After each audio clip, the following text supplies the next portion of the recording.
Blake, did you get the memo? Yeah, I sure did. I've got it right here, and it won't be a problem again. I read the memo. I'm going to make sure you get another copy of that memo, the Paper Clinic Memo. Brought to you by your hosts, Blake Stewart and Desire Stewart. Coming at you from the Space Coast Podcast Studios, located in the Paper Clinic. The Paper Clinic Memo. Welcome to the Paper Clinic Memo. I am Desiree Stewart, and here is Blake Stewart. Same hosts, same last name. Same last name. So you guys joined us last week, and we talked about how we got the idea for the Paper Clinic and all of the business struggles and fun times that we had to bring us to this place. I think our show is going to be a little bit more streamlined from here on out. We're still choosing a format, but we know that moving forward we're going to be talking about issues that affect all businesses, small and large, and we're going to have a variety of guests come through here, including members of the Paper Clinic. And one segment, actually, that we would like to introduce, and he's going to be a regular on the first segment of each and every one of our shows, is Alan Bernstein. Hi, Desiree. Thanks very much for having me. Yes, and you are with the HR Office Savers. Is that correct? That's correct. Newly incorporated in February of 2018. Oh, yeah. So thank you. Brand new. Yeah. And I'm glad you chose us to be your partners and to kind of grow with. I'll tell you, it was an easy choice. Desiree, Blake, Jesse, thanks for hosting. But I was thinking today as I walked in, you have a front desk receptionist in Mary, and you couldn't have interviewed 100 people and found somebody better. She's tremendous. And I think what you've set up here is really conducive to big and small business, professional focuses, and I'm really pleased to be here. Thanks for having me. Yeah, thank you. And Thank you. So Mary's a kind of a package. I was born with her. I had no choice. So. I do know that, and I think that's what makes it even cooler, is that she is so professional and welcoming and just part of the family. Oh, well, thank you. Thank you. She's everybody's mama here. Yeah. But, okay, so tell us about your business and what you do and why you got started. Yeah, I appreciate that. And I think coming off of what your discussion last week, I got started, I would say, in the fall of 2017 or maybe even the summer. My brother has a small business out in Southern California. It's called Lift Innovate, and he's a technology incubator organization. And he was looking to grow his company. And he and I were talking. He had asked me about HR questions. I've been in the HR industry for just over 2 decades now. And so helping Paul understand a little bit more about what it means to hire people and some of the real basics that any company needs. And if you didn't know, once you have your first employee, there's government forms you have to sign. We call them an I-9 form because the form is called an Immigration and Customs Service I-9 form. And you have to fill one out for every employee, and you have to keep that on in premises in case you're asked for it. Well, not everybody understands that. And it got me thinking that my brother can't be the only small business that's still learning the HR processes. So me having, almost 30 years of experience in this kind of field and thinking about what other companies might need that type of service, I decided to take the leap and start my own company. I never thought about HR and I-9 being intertwined like that. I have no idea why. We could probably do a whole show on I-9 compliance and the multitude of ways that small business owners improperly try to get around it.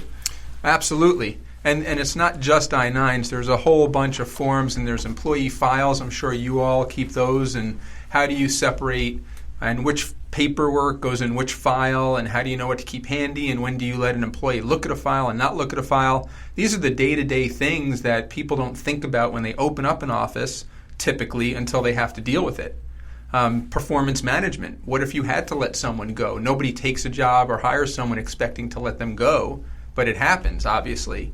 And that's where I come in, and I want to be able to be a support mechanism to smaller companies that typically would handle this on their own without having a huge HR army, and have someone that they can come to and consult and advise and actually execute on some of these processes. That's excellent. Thank you. I have a background in business and all of the boring stuff from the day-to-day, and Blake here is a business and contracts attorney, but he knows all the legals of it or the legalities of it, and really didn't tamper too much in how to actually manage, how to hire and fire. And talking to a lot of our business owner friends, that is the one thing that they dread the most out of being a business owner, is the hiring and the firing. They're not prepared for how tough that is, or how to keep and protect your soul each time you go through that. It's a nightmare. It is a complete nightmare. Well, there's a ton of trust you give someone, too, on both sides. And as we know, there's an employment at will state of Florida, and so you can leave or be asked to leave at any time for any reason, as long as there's no discriminatory reasons. But that doesn't mean it's easy, and that doesn't mean that anyone wants to or wishes to. And they say that it's harder to find a job than keep a job. We can argue that. That's another whole segment on how people stay or go, or what you want out of a career and of an individual. But yeah, it's something that people sometimes take for granted, and they think their own influences are exactly how it's going to be when they own their own company versus how they were as an employee or even a manager, and it's not always the case. Definitely true. So, and even establishing a work culture, because I know Blake and myself, we were a duo team for quite some time, and then we decided to expand. And then you get into certain practices that you have to ditch to maintain professionality. Like, maybe it was okay when you're a 2-person team, but when you're a 10-person team, some things probably aren't going to fly as much. That's right. And the perspective I'm bringing to my client base and folks that I speak with is from the inside of an organization. So some of the folks that I work closely with are the attorneys and the centers of excellence folks in an organization for compensation, benefits, so that kind of knowledge of how the behind the scenes works before it gets to a third party attorney or a third party analytical firm, or some area where you really don't want to take care of your business outside of your inside house, right? You want to keep it in-house if you can, and that's where I can come in and help. Before it gets to, my boss told me I did a great job, then patted me on the butt.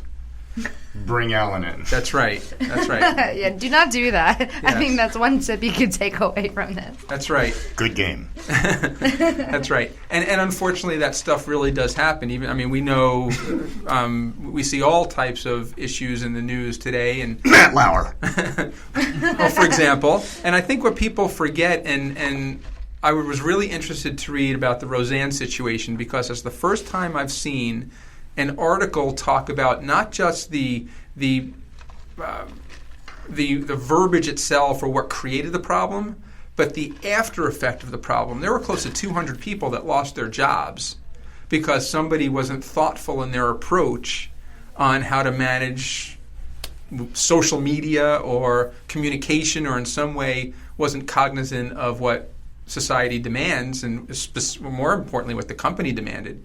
And that's a real shame. There's not enough talk about the after effect of stuff like that happening. The jobs that are lost, the future, the economy. There's so many impacts. And I think it's really important to get in front of that. What would be a few guidelines that you would recommend to companies who have a social media presence? Because, we see people like Wendy's and the Cracker Barrel who use social media. Brad's wife. and it's a phenomenon, and it increases their business, but then there's that fine line, and I don't think a lot of people know where it is. Do you have a couple of just vague guidelines to hand people? Yeah, I can start with, and you brought this up earlier, Desiree, is when you and Blake started your company, and the culture and what that was like before and what you want to create. I think that's where you start. There's certainly law, and there's certainly internal individualization, but I think it has to do with what you want your company to be. We were talking before we started about your first podcast and what we're and what you're trying to create environmentally, which culturally, I should say, for people to hear and people to be a part of, and the inside of the organization. And how you want that culture to be is how you create your policies. How strict do you really want your dress code, for example? Is there a requirement to, let's say, do a drug test because your clients require it or because you require it? And then you get into the laws about that. So to me, it all starts with who you are as individuals and what kind of business you're trying to create. I'm writing this down. We've already hit so many good topics.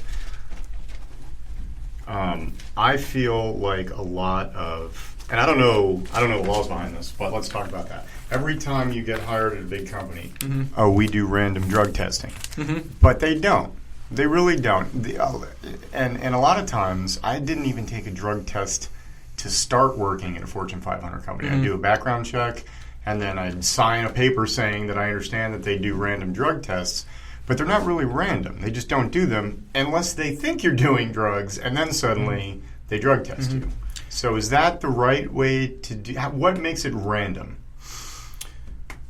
Random is, by definition, the sampling. It's pulling by, let's say, alphabet, by name or location. But really, to your point, random, I've not seen true random. It occurs. I haven't been in that office environment where there was a true random drug test, except in one case, we had a client contract that required random drug testing, and we created a quarterly drug test process where we did literally pull out of a hat 3 of the 20 names of the people that worked there, and in that quarter, they got drug tested. They couldn't be drug tested 2 quarters in a row, so we set up rules around it, but that's where random comes in, because in my case of what I'm experienced, the client wanted it.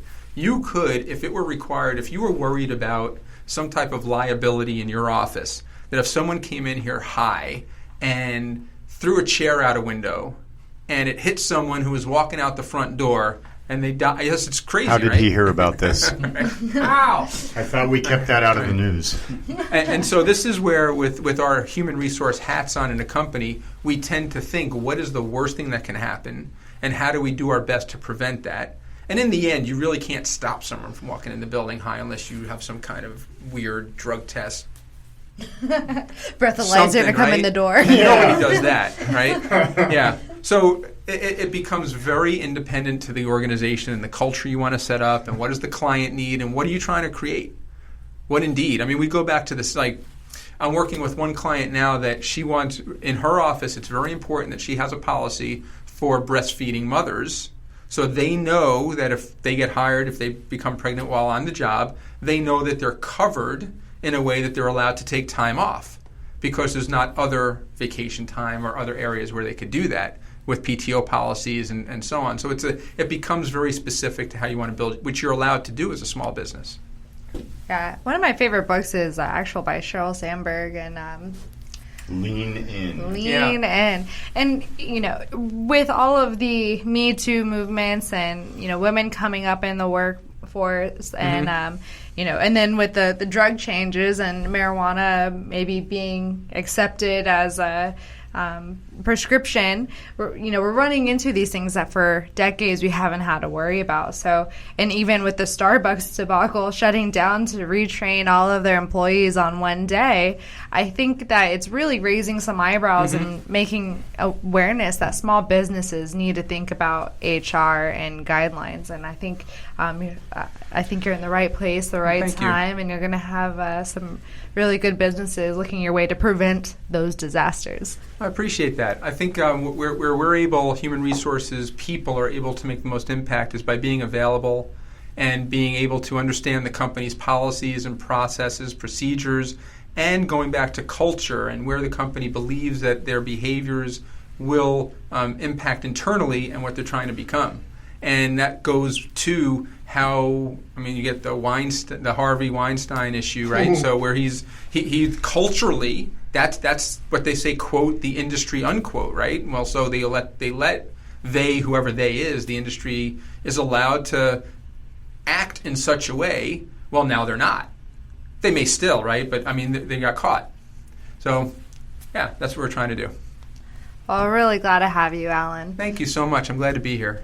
And for all of our listeners, Alan's going to be regular on our show and kind of recap on topics that we discuss each show going forward. So he's going to be the HR Minute, except it won't be as looming as when you're at the job and the HR guy's like, hey, come in my office real quick. So we like going in Alan's office. Thank you. Thanks for having me. Thank you, Alan. Thanks, Alan. We'll be right back after this break.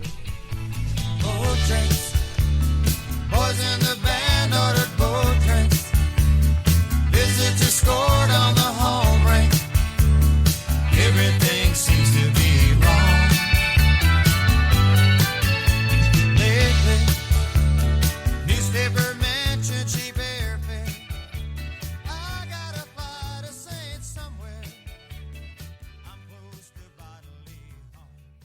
You're listening to the Space Coast Podcast Network. If you'd like to be featured as a guest or sponsor or even host your own show, please email us at spacecoastpodcast@hotmail.com. That is spacecoastpodcast@hotmail.com.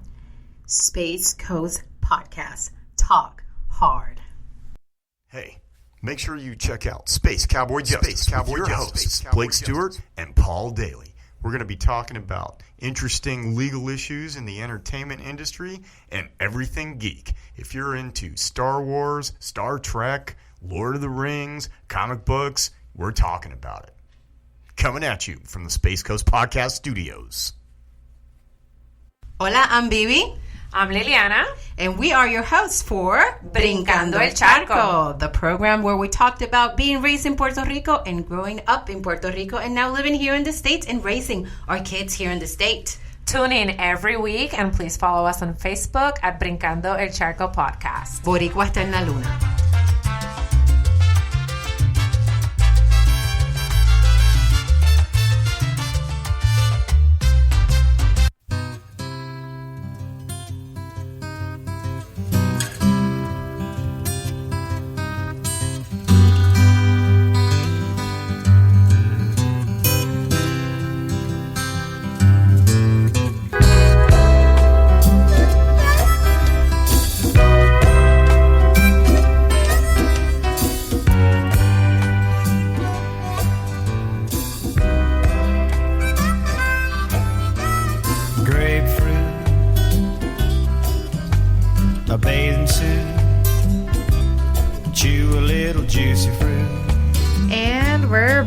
You are listening to the Paper Clinic Memo with Blake and Desire Stewart. Don't forget it's produced by I&I Productions. And the Space Coast Podcast. Who's apparently been on a Jimmy Buffett kick lately. You can't really complain about Jimmy Buffett, come on. We got a special guest in the studio today, don't we? We do. And who is that special guest? Hi there, I'm Blake's cousin Ryan. Ryan Gonzalez with the Satuzis. This is actually just my proof that I actually am half Hispanic, despite the fact that nobody believes that. But Ryan's visiting with us today.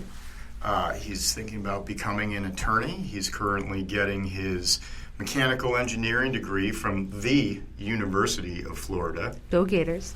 Go Gators. If you're not a Gator, you are Gator bait. So I've been using basically just free child labor all week. It's been great. He's been doing a great job.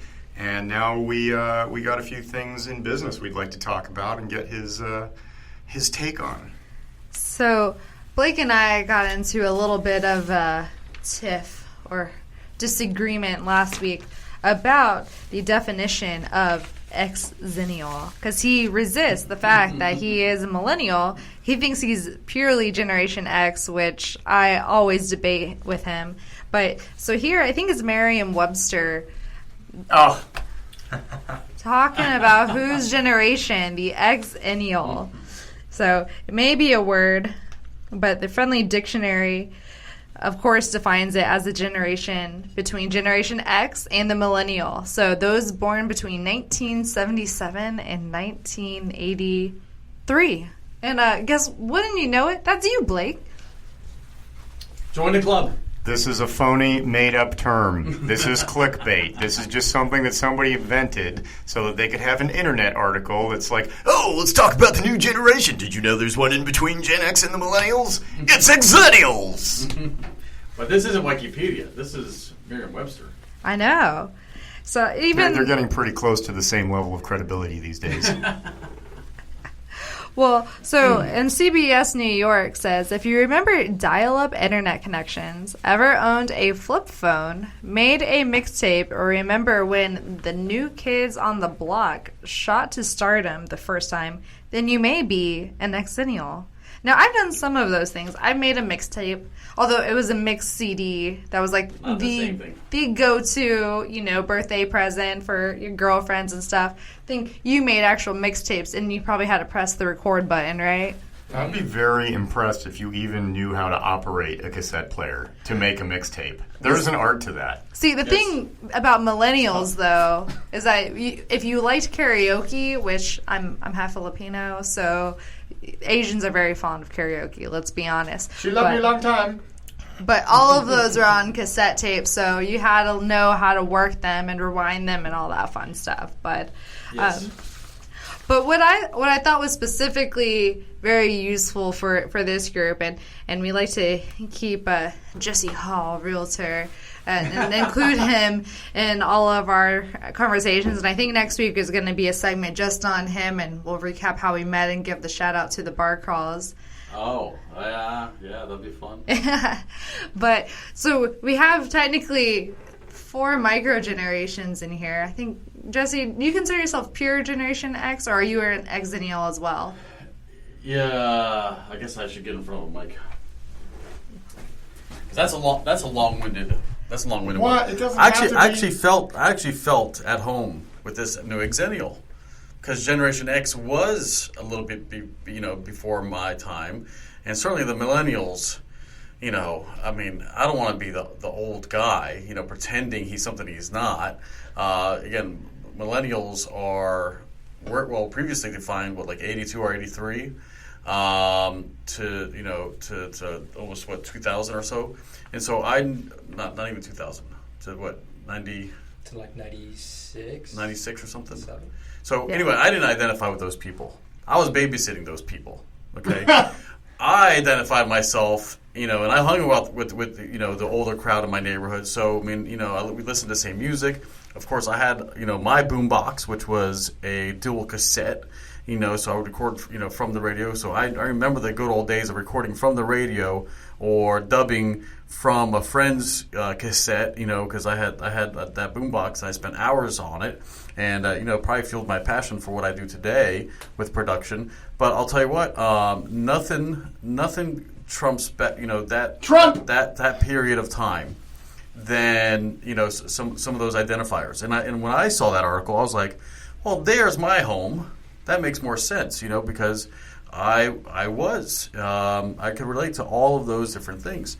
And, it's, for me, it makes me feel like I am there. I'm not over the heels with the name Xennial, but certainly that time period that I identify with with those superlatives and identifiers.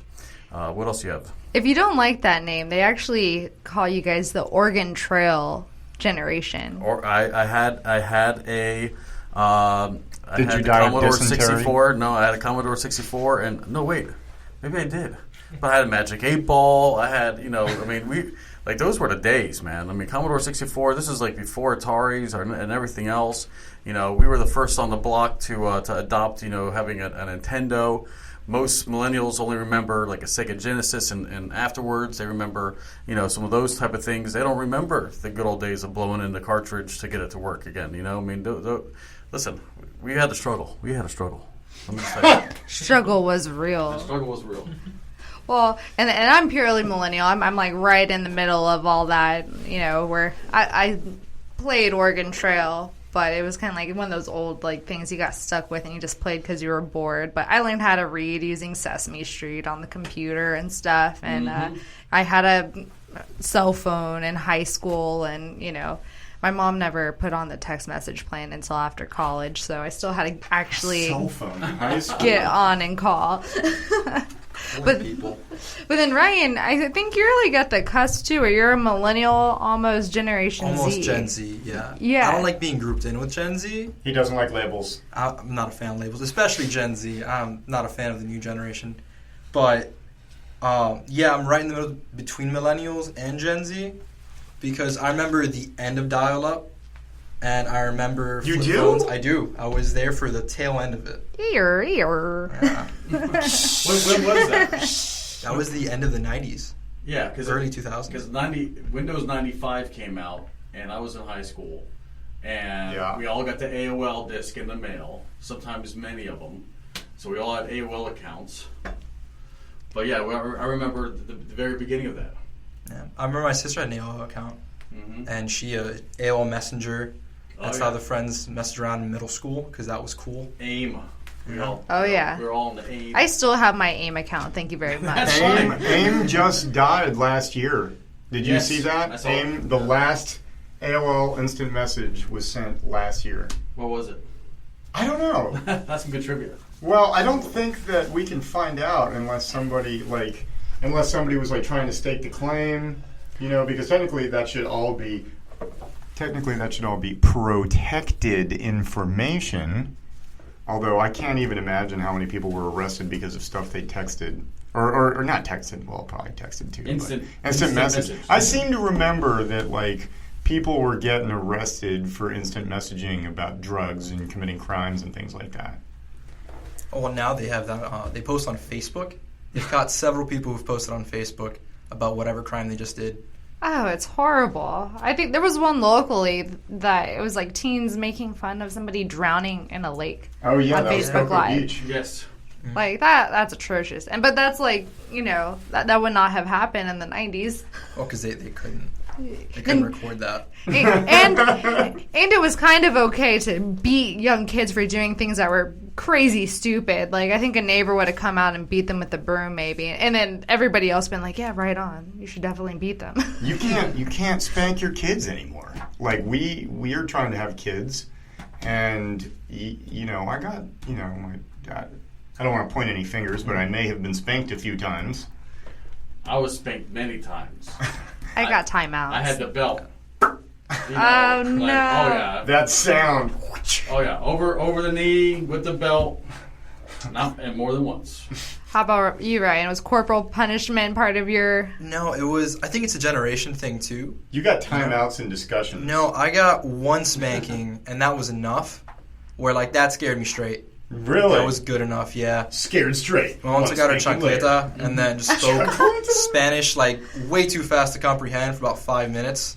And a tone of voice that you never want to hear. Dogs were howling outside. Oh, no. And I was yeah, never again. Dude, it's always with those shoes, too. Cuban mothers are... Oh, yeah. They call it the Cuban boomerang. Because they throw it at you, and then you bring it back to them. Yeah. So they can hit you again. Maybe us younger generations, we're just smarter. We only needed one spanking, and then we learned. We listened. I think with the internet, we were able to see what other people did wrong. We're we're not going to do that. Whereas, the Gen Xers, they had to learn, through doing. Yeah.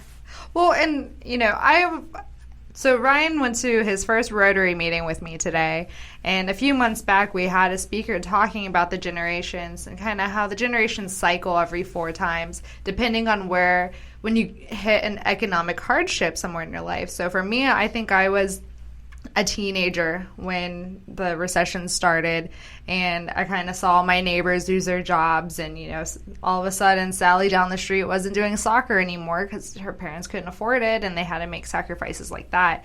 But I know Blake, he graduated college when the recession hit, and that was even harder. So I think there were no jobs. Yeah, so we're risk adverse because of that. I think millennials are better at saving stereotypically now because we know that rainy day. We don't want to be stuck in there.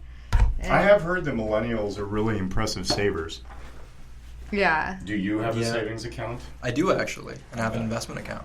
You have an investment account? I do. You met my father. You know. Yeah, that's true. And he started me on that when I was 17. But yeah, millennials, I think... We saw that, or the mixed millennials, early Gen Zers transition. We saw that because I was about 10 when the recession hit. And we saw that, so we've been changing it. But I think before us, the Gen Xers, they were coming off of that because their parents had sort of seen financial hardship too. But they hadn't seen it when they were growing up. So they sort of just spent very laissez-faire, and now they're getting the end of the stick. Yeah, I heard the 80s were a good time to be in business and to be a young adult. All the videos and movies I see of Miami, LA, Chicago, all the 20-somethings are just doing amazing things and partying, and it's raining money everywhere. And it makes me kind of jealous. I'm like, Mom, what were you doing with your life? So as a I already forgot what generation's called. Millennial? Or did we decide your Transition to millennial and Gen Z. transitional? Millennials. Yeah. Millennials. And I was giving Gen Z a hard time, but they're not that bad. They're called the snowflake generation. I guess it's supposed to be really derogatory. I don't understand why snowflake, but Because they're all unique. maybe. I mean, they are. You're all special. You're so special. See, that's what differentiates the Generation Xers when you're Generation X. Get up! You are worthless! There is nothing special about you! Go out and make something of yourself! And now these millennials and Gen Zers, they're coddled. Like, oh, you're so great! You're the best! You can be anything you want! And then they're sitting on the couch being anything they want. Except for this fine young man. Well, thank you. So what are you expecting? Like, when you're going to graduate from UF... Hopefully in 2020. Yeah, so you're smart, you get good grades, you're going to have a good degree behind you. What are you looking to do? Can you not hear me in the mic? That was super professional on the radio. Just to answer the question. You're Sounds good. All good? Yeah, ask again. Or answer, yeah. My question was, what expectations do you have for the job market coming out of college? UFers do pretty well, and it's highly likely that you'll end up working for somebody else that went to UF because UF takes care of UF. You guys hire each other. You know It's about a secret club. It's not a secret. I have to tell you, it's not a secret. But what are your expectations for the job market? Well, since I'm studying engineering right now, I might take like 1 or 2 gap years before I start law school if I end up going that route. So I'm probably going to try getting a few internships before I graduate, because with engineering, you need internships if you want to get into a good firm.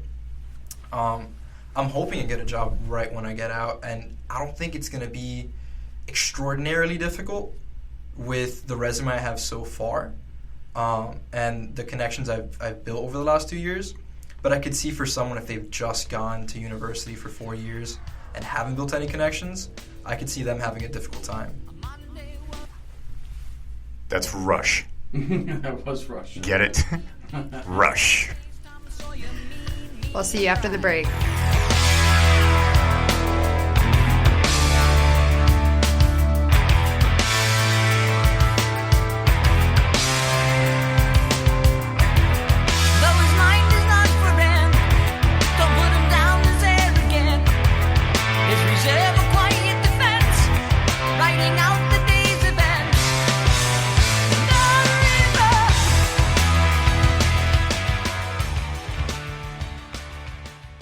A lot of people want to know what the Paper Clinic is.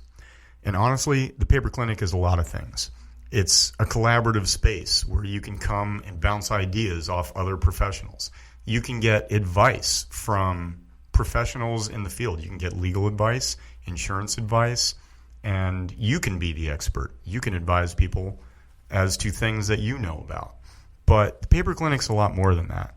When the Paper Clinic works together, it becomes a one-stop shop for anybody who wants to start a business. You can walk right in one door of the Paper Clinic, and you can get your business formed, you can get your business insured, you can get a tax plan, you can get marketing, and you can walk right out the other side of the Paper Clinic with a turnkey business. The Paper Clinic. Big firm resources for the small business. Check us out on the web, thepaperclinic.com, or on Facebook at The Paper Clinic. Hola, I'm Bibi. I'm Liliana. And we are your hosts for Brincando el Charco, the program where we talked about being raised in Puerto Rico and growing up in Puerto Rico and now living here in the States and raising our kids here in the state. Tune in every week and please follow us on Facebook at Brincando el Charco Podcast. Boricua está en la luna.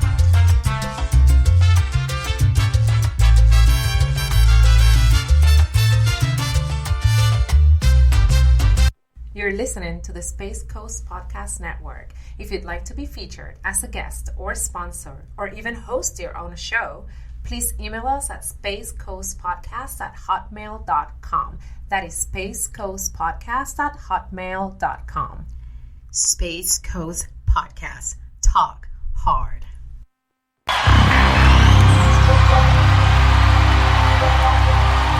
If you are living inside us, reach out.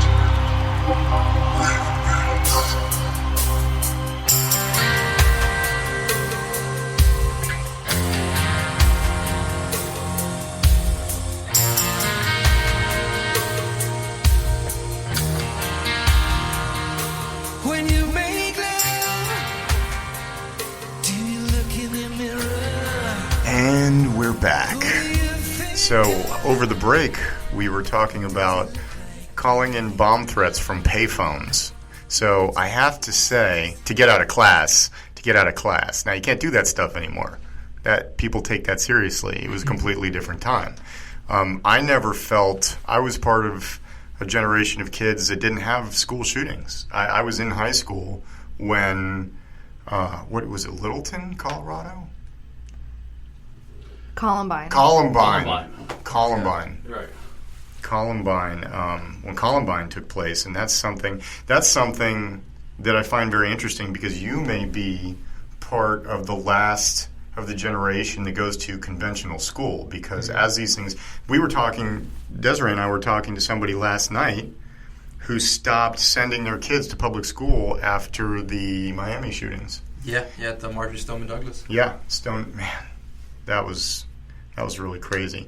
But with the technology and the access to technology that we have today, I would argue you can get just as good an education, if not better, depending on how intrinsically motivated you are.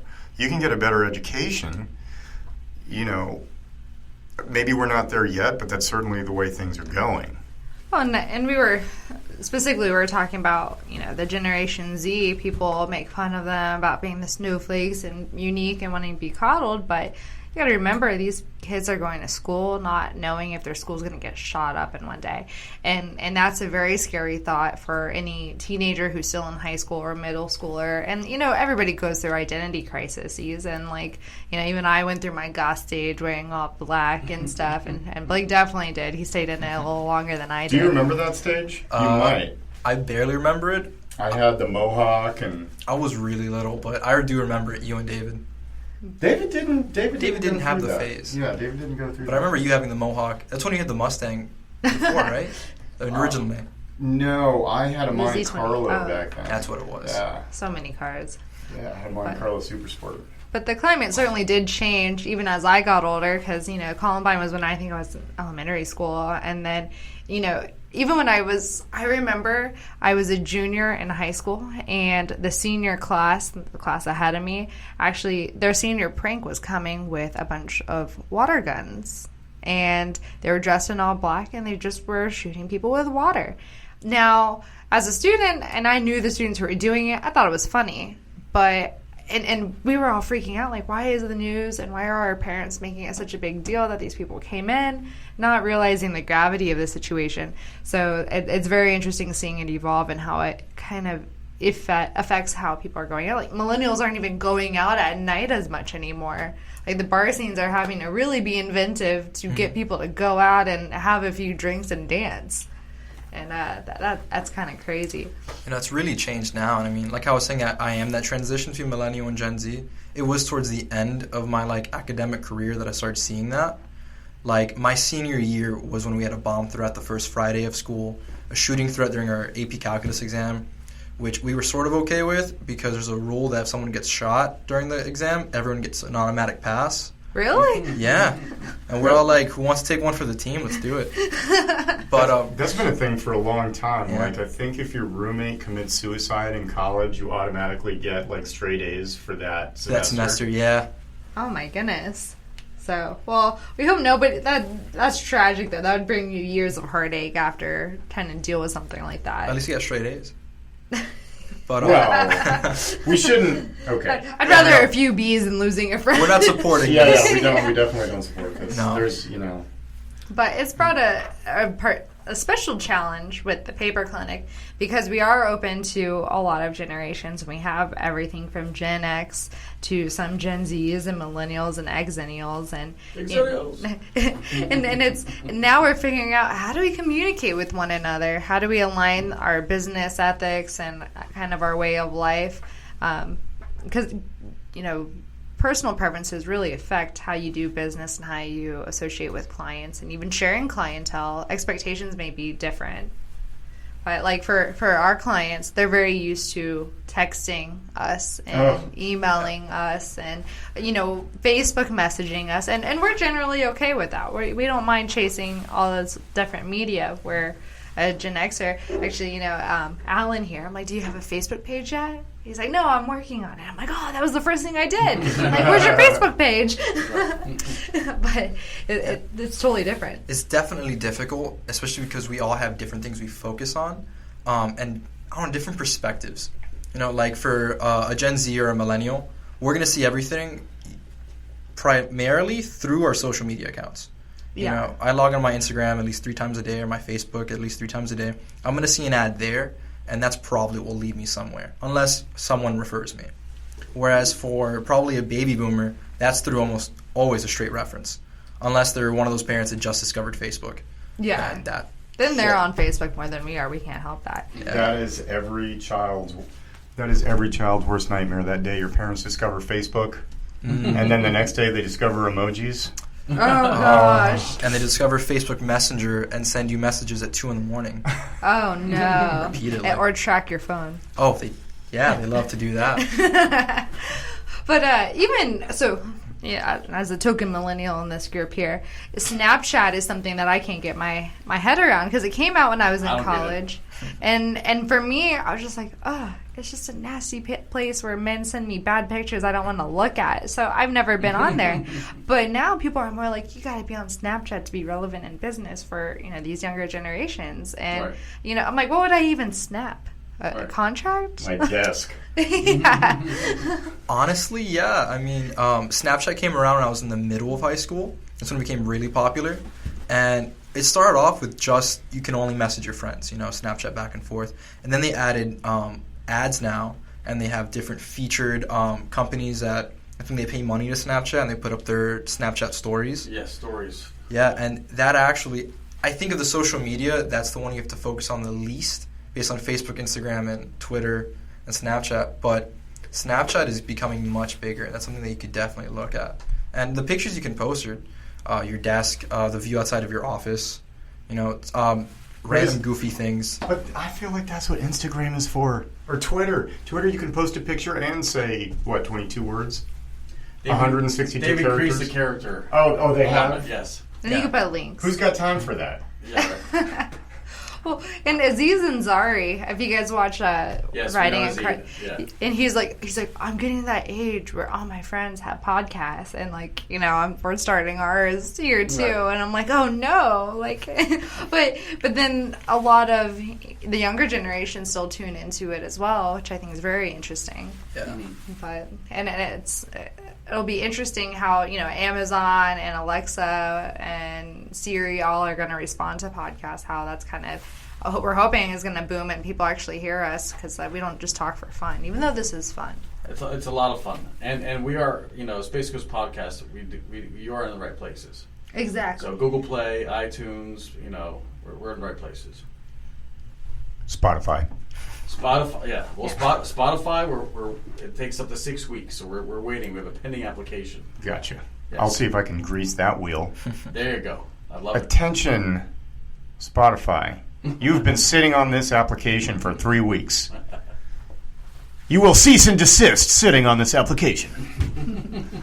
For podcasts, it's funny because for my generation now, how before if you listen to radio shows or AM radio, that was you're being cultured. You're listening to it on the way to work. You know what AM radio is? Sadly, unfortunately, but now for my generation, if you think you're cultured or you're like that pretentious kid in high school, you're listening to podcasts. And once you become a certain maturity, for my generation, they're now they start listening to more and more podcasts, and that's almost like a sign for them when they stop just to listening to a local radio station on the way to work. They put on a podcast just to listen to something else, like this radio station. I'm sorry, this podcast. Rooster Teeth, other ones with the news, Joe Rogan podcast. I do love the Joe Rogan experience. Exactly.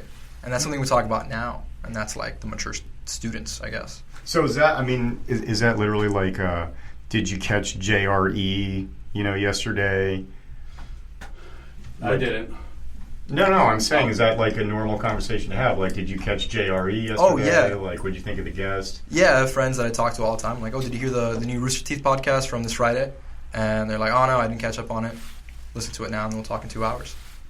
And I think that's kind of different how we value our sources, because I think that's the big difference in how we're getting our news now, is that we get to pick who we're getting our news from. And there is a big competition on, who's the most, are you looking for entertainment, or are you looking for the most researched, or are you just looking for someone who you enjoy listening to their voice more? And I think with podcasts, it almost sounds more genuine, so you're almost more liable to trust a podcast than a certain, news station that you might not trust, or, a blog that you might not trust. Yeah, because it's not we get to pick our, sponsors who subsidize it, where the news anchors, if Charmin Toilet Paper is sponsoring, then, Charmin is the best, and you can't get anything else other than that. Coulter Northern, bye. This just in, double ply or nothing. So, but we're more flexible, where it's like, we're not going to be sponsored by people who we don't agree with their business ethics or where they're going with their business. So it is more genuine, because we're not having to push products that we don't believe in or haven't tried ourselves. That's true. I never thought about that, but we do kind of custom tailor our sponsors to our sort of belief system. We get to pick and choose our sponsors. Yeah, I think that's a beautiful thing, for any type of media. So it does make it more true and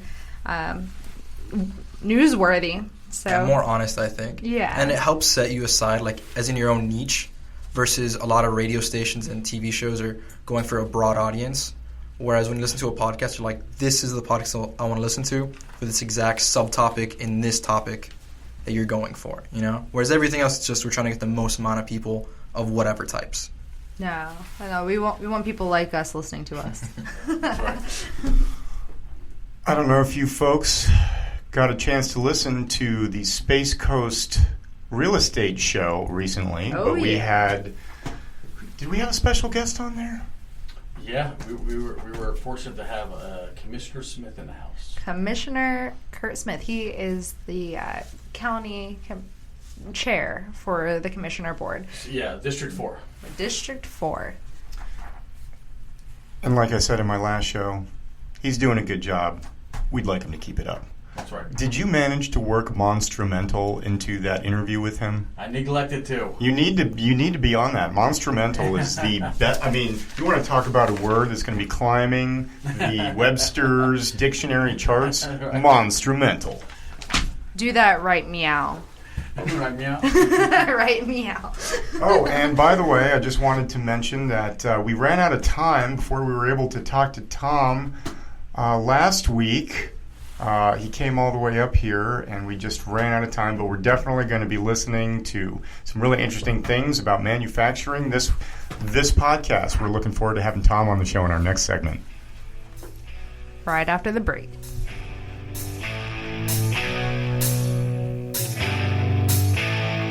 Mother, tell your children not to walk my way. Tell your children not to hear my words, what they mean, what they say. Mother, Mother, can you keep them in the dark for a while? Can you have them from the wedding world? Hey, make sure you check out Space Cowboy Justice with your hosts, Blake Stewart and Paul Daly. We're going to be talking about interesting legal issues in the entertainment industry and everything geek. If you're into Star Wars, Star Trek, Lord of the Rings, comic books, we're talking about it. Coming at you from the Space Coast Podcast Studios. You're listening to the Space Coast Podcast Network. If you'd like to be featured as a guest or sponsor or even host your own show, please email us at spacecoastpodcast@hotmail.com. That is spacecoastpodcast@hotmail.com. Space Coast Podcast. Talk hard. A lot of people want to know what the Paper Clinic is. And honestly, the Paper Clinic is a lot of things. It's a collaborative space where you can come and bounce ideas off other professionals. You can get advice from professionals in the field. You can get legal advice, insurance advice, and you can be the expert. You can advise people as to things that you know about. But the Paper Clinic's a lot more than that. When the Paper Clinic works together, it becomes a one-stop shop for anybody who wants to start a business. You can walk right in one door of the Paper Clinic, and you can get your business formed, you can get your business insured, you can get a tax plan, you can get marketing, and you can walk right out the other side of the Paper Clinic with a turnkey business. The Paper Clinic. Big firm resources for the small business. Check us out on the web, thepaperclinic.com, or on Facebook at The Paper Clinic.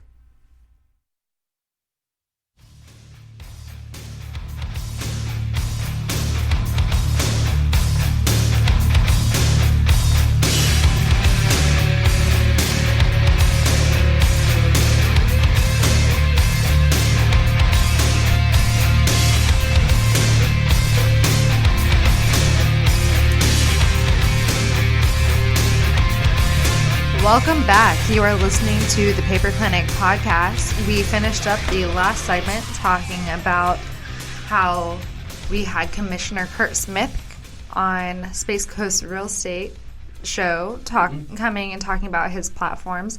Now, I've had the privilege of seeing Commissioner Smith in action at the board meetings, and there's a lot of awesome things going on in Brevard County right now, and a lot of things that are up for debate. And I'm going to get on a soapbox just for a quick moment on how important it is to do your research now. That way you can... Blake just lifted up my chair from my soapbox. But to do your research and to see where you stand and have an opinion and know where people's stance are and why it might be that way, because we have the lagoon that's coming up, the space industry and the economy. Those are things that are up for big debate, and how much we're going to subsidize incoming businesses. What else? Medical marijuana is a big issue on where we're setting up shop. We have a homestead vote that's coming up. And, all of these things affect our lives in so many ways, and I think we just kind of surpass it and we don't think about it, and we take for granted that we do have a say. So please stay tuned for the Space Coast Real Estate show, where they'll discuss certain topics like that, and do your research and kind of listen what the candidates have to say. And we're going to have candidates from all different kinds of parties and backgrounds coming in. So you're not just going to get one side, you're going to get all sides. Next week, Jesse's going to be featuring Adam Pollock, who's running for Circuit Court Judge on his podcast, Space Coast Real Estate. So tune in for that. We're going to do we're not going to, tell you how to vote, but we're going to try to bring as much of the political arena to you as we possibly can, and we look forward to sharing that with you. And make it not boring. I don't think anything's more boring than reading article after article where either someone's supporting the candidate or just totally tearing them down and against it. So, we want to be neutral and present all the facts. You do the judging.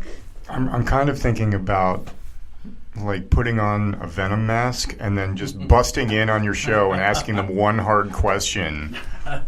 Just one hard question and then running every show. That could be fun. I like that.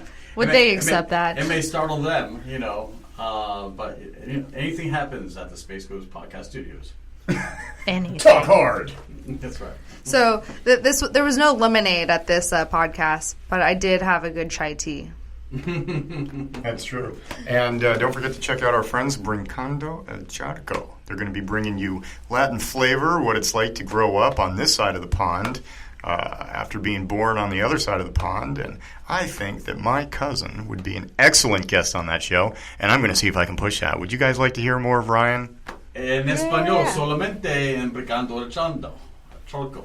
Charcoal. For God's sake. I feel like I'm saying charcoal. Brincando El Charco. I thought you grew up in South Florida. But that rhymes. Brincando El Charco. Brincando El Charco is the name of the show. You can tell he's Italian because even when he speaks Spanish, he goes, Brincando El Charco. Well, one thing that people don't know about Blake, and they'll find out about Ryan, is that they are both first-generation Americans. So both parents were not born in the U.S., so it's kind of, and when you look at them, they just look totally American. Oh, yeah. Yeah, we look really, really white. Well, people come to me thinking that I speak Spanish, when really it's my husband that's a Spanish speaker. Like, you do not want the directions from me in Spanish. I will get you so lost so fast. Yeah, in my home, I'm called the gringo, which basically means the white guy, by my house, by my family, and all my friends growing up. And when I go to Gainesville for school, people start talking Spanish around me. And they're like, oh, don't worry, we'll translate. I'm like, no, you don't need to. My last name is not just for the scholarships. Like, really from there. Okay, so do you speak fluent Spanish too? No, not fluent Spanish. Long story to that. Okay. But just enough. Just enough to get by. Spanglish. That Yeah, would be pretty a much. good. That would be a good story for Rincon with Charco, actually, because there's a story behind that. Oh yeah, and it's pretty common actually amongst a lot of first generation kids. It's true. Even Blake, his brother doesn't speak Spanish. So, and you guys grew up in the same house. Like, how does that? Because I know your older sister, Kristen, Yeah, she speaks fluent Spanish, Yes. and then Blake speaks fluent Spanish. But then the younger ones are just like, I speak more Spanish than my little brother even, and he is like legitimately half Mexican. So, like, I'm like a quarter Spaniard. I feel like our parents put in a lot of effort on the first one, and the second one came around, they're like, whatever.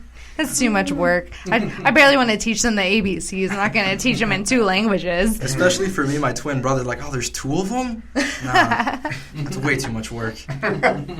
Well, actually, Blake's birthday was last week, and we were talking to my mother-in-law. And so when he was younger, he didn't understand that it was 2 different languages. He thought that people were just making up their own languages. So he had his own language. He had Blakish for a while. So, but It's very close to Italian. Baba baba baba, baba baba. but now you stick just as Spanish and English. That was a Family Guy joke. I cannot take credit for that. But Is anybody still watching Family Guy? I don't think so. You don't watch Family Guy? Not anymore. It's like slowly dying out now. I used to love that show so much, and I feel like I don't even know what it is anymore. But he's doing, you know what he is doing? He's doing that, what is the name of that show that he's doing? The Star Trek kind of Oh, yeah. parody? Star Trek, like, comedic parody. Yeah, which I love that. It actually has, like, some dramatic parts to it. Yeah, it's like really good Star Trek. I think people liked it more than the Star Trek remake. the show or the Arguably. movie? The show. Oh, you got to specify in this room. That's true. Arguably, fans took to that one a little more en masse. Yeah, it's true. Do we have time? I mean, I feel like I want to talk about artificial intelligence and how that's going to affect the, how much time do we have? Jesse? 5 minutes. 5 minutes. So, all right, so let's talk about the concept of the base salary and how ridiculous that is. You don't know the concept of the base salary?